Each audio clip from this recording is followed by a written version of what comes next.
पोदा याभिरिन्द्रो वाव्रदेभिर्जयाय याभिः सोमो मोदते हर्षते च कल्याणीभिर्युवतिर्भिर्नमर्या आपोऽयं वः प्रथमं देवयन्ता इन्द्रपानं पूर्वीम् अकृण्वतेरः तम्बो वयं शुचिमरिप्रमध्य घृतपृशं मधुमन्तं वनेव यस्मिन्निन्द्रो वसुभिर्मादयाते तमशाम देवयन्तो अद्य शतपवित्राः स्वधया वदन्ति देवीर्देवानामपि यन्ति पार्थः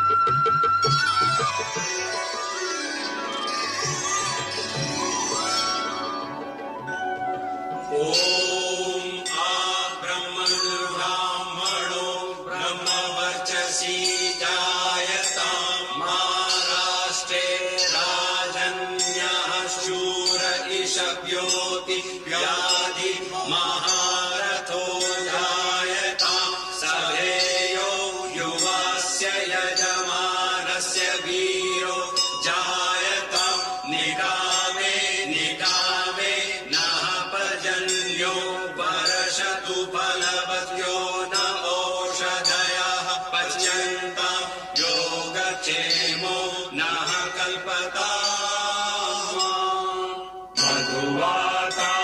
मधुवातार्तायते मधुक्षरन्ति सिन्धवाः माध्वेनः सन्तोषधिः मधुनक्तमतोषसो मधुमत्पार्थिवग्वंरजः मधुजौरस्तु नः पिता मधुमानो वनस्पतिः मधुमास्तु सूर्यः माध्वेर्गावो भवन्तु नः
हे कौशल देश की राजमाताओं, मैं आपका पुत्र राम इस महान अश्वमेध यज्ञ को प्रारंभ करने की अनुमति मांगने आया हूं और इसके निर्विघ्न संपूर्ण होने का आशीर्वाद भी। तुम्हारा ये महान संकल्प सफल हो, इससे रघुकुल की कीर्ति और यश चारों दिशाओं में सुगंध की भांति फैले। राम, तुम जो करने जा रहे हो उसे देखकर स्वर्ग से तुम्हारे स्वर्गवासी पिता और इक्ष्वाकु वंश के समस्त पूर्वज तुम पर गर्व कर रहे हैं। उनके आशीर्वाद से तुम्हारा ये महायज्ञ सफल हो।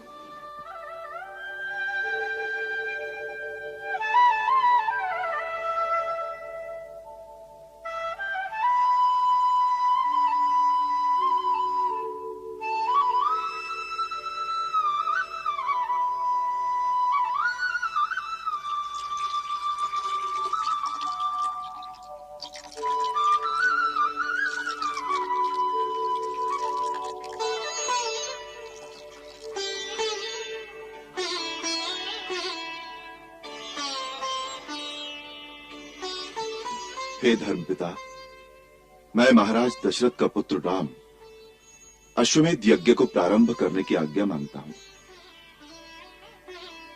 इस समय दोनों कुलों में आप ही सर्वश्रेष्ठ हैं, इसलिए आपको पिता के स्थान पर मानकर मैं आपसे इस यज्ञ की सफलता के लिए आशीर्वाद मांगता हूं।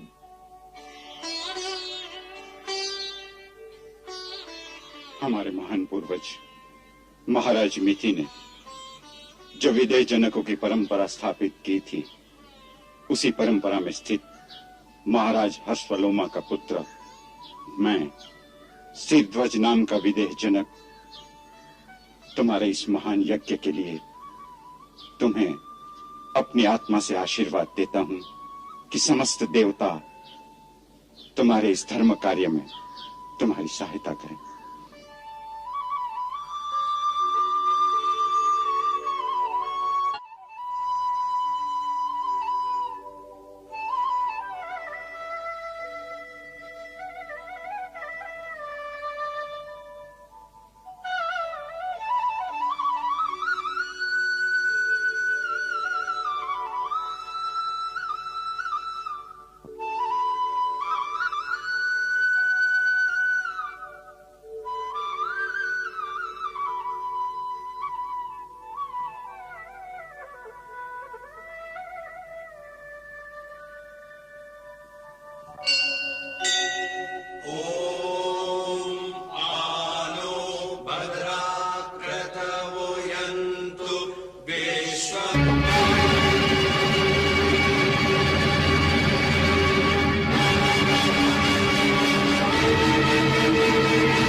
सबने सूने नयनों से देखा, आनंदोत्सव में भी मन पर खिंच गई दुख की रेखा, खिंच गई दुख की रेखा। वैदेही की कमी आज सबके मन को खलती है, यज्ञ हो रहा वेदी पर हृदयों में अग्नि जलती है, हृदयों में अग्नि जलती है। इदं विष्णुः विचक्रमे त्रेधा निदधे पदम्, समूढमस्य पांसुरे स्वाहा। स्वाहा भूर्भुवस्सुवः स्वाहा। महाराज, यज्ञ के अश्व को बुला लिया जाए। लक्ष्मण, जो आज्ञा।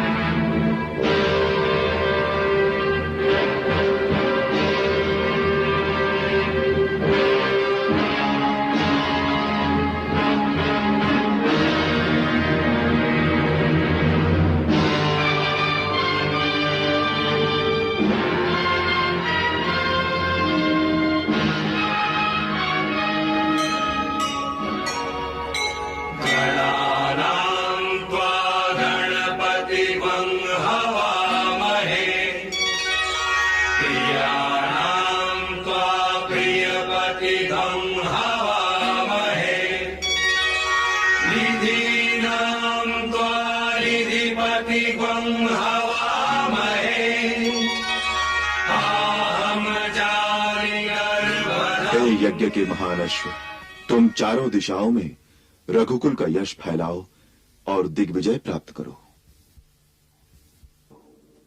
शत्रुघ्न,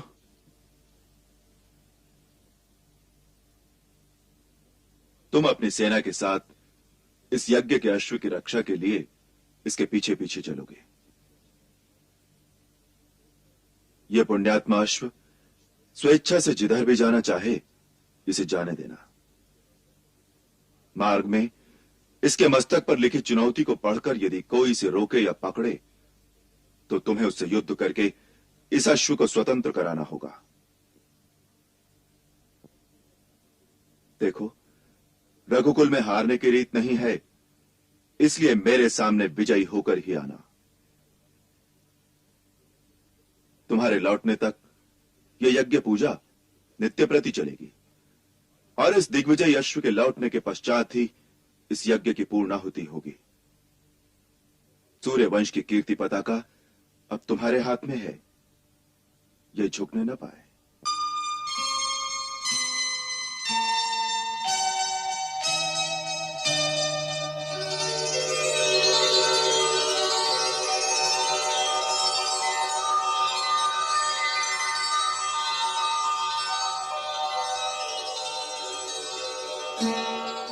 जाओ, भगवान तुम्हारी रक्षा करें।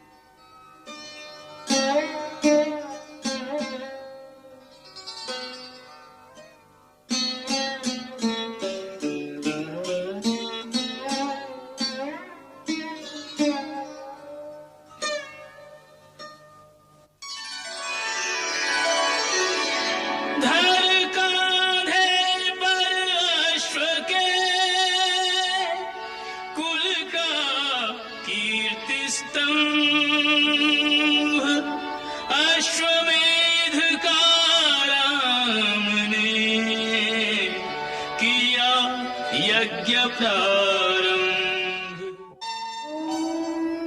इदं विष्णुः विचक्रमे त्रेधा निदधे पदम् समूढमस्य पांसुरे स्वाहा।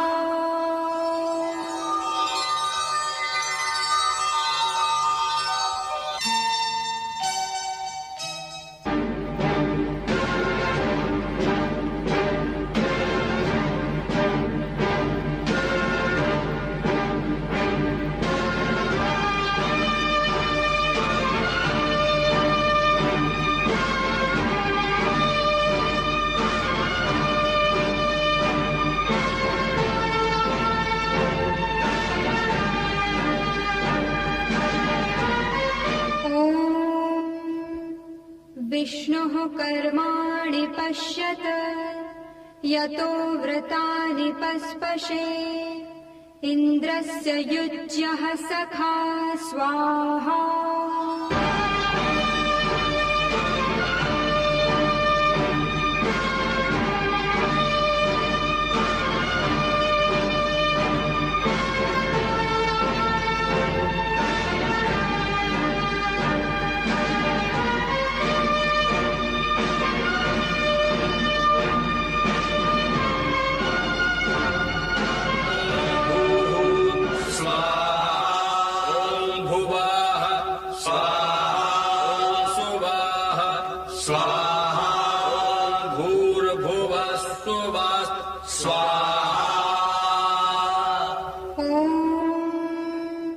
त्रीणि पदा विचक्रमे विष्णुर्गोपा अदाभ्यः इतो धर्माणि धारयन् स्वाहा।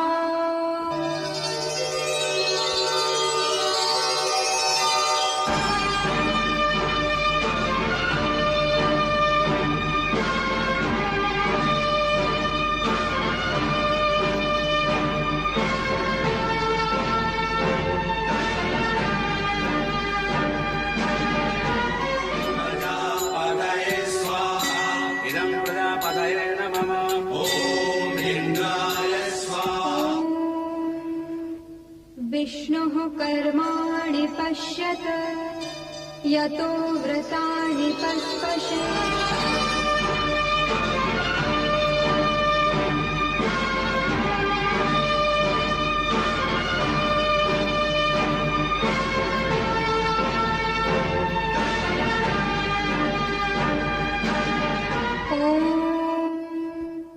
विष्णुः कर्माणि पश्यत स्वाहा।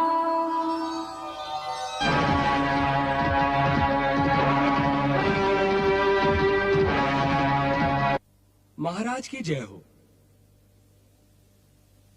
महाराज, सेना के एक दूत के द्वारा महाराज शत्रुघ्न का एक शुभ समाचार आया है कि यज्ञ का घोड़ा चारों दिशाओं में विचरण करके कौशल राज के सीमा में प्रवेश कर गया है।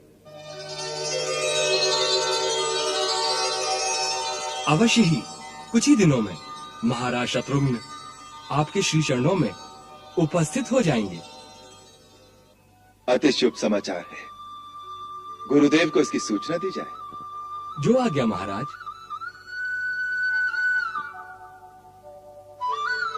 प्रभु, आपको बधाई हो। यज्ञ का घोड़ा दिग्विजय करके अपने देश लौट आया है। हनुमान, ये सब गुरुदेव की अनुकंपा है। महाराज सुग्रीव, सत्संग का समय हो गया है। चलिए सत्संग भवन में चले।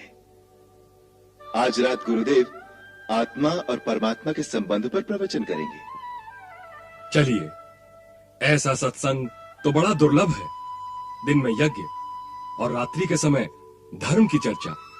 चलिए।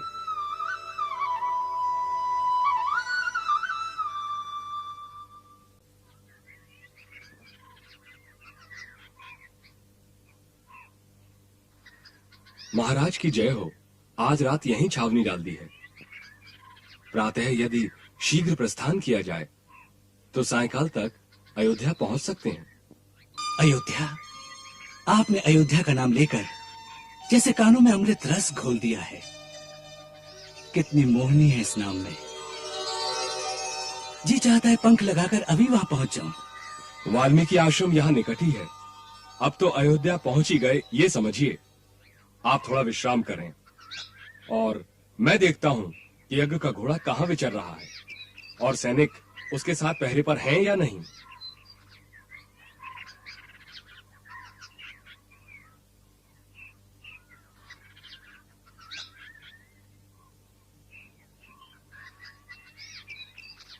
भैया देखो कितना सुंदर घोड़ा है।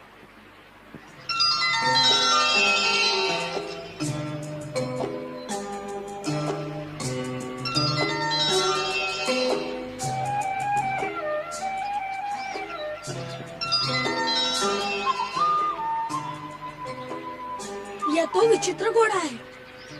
देखे तो इधर कैसे आ गया। चलो।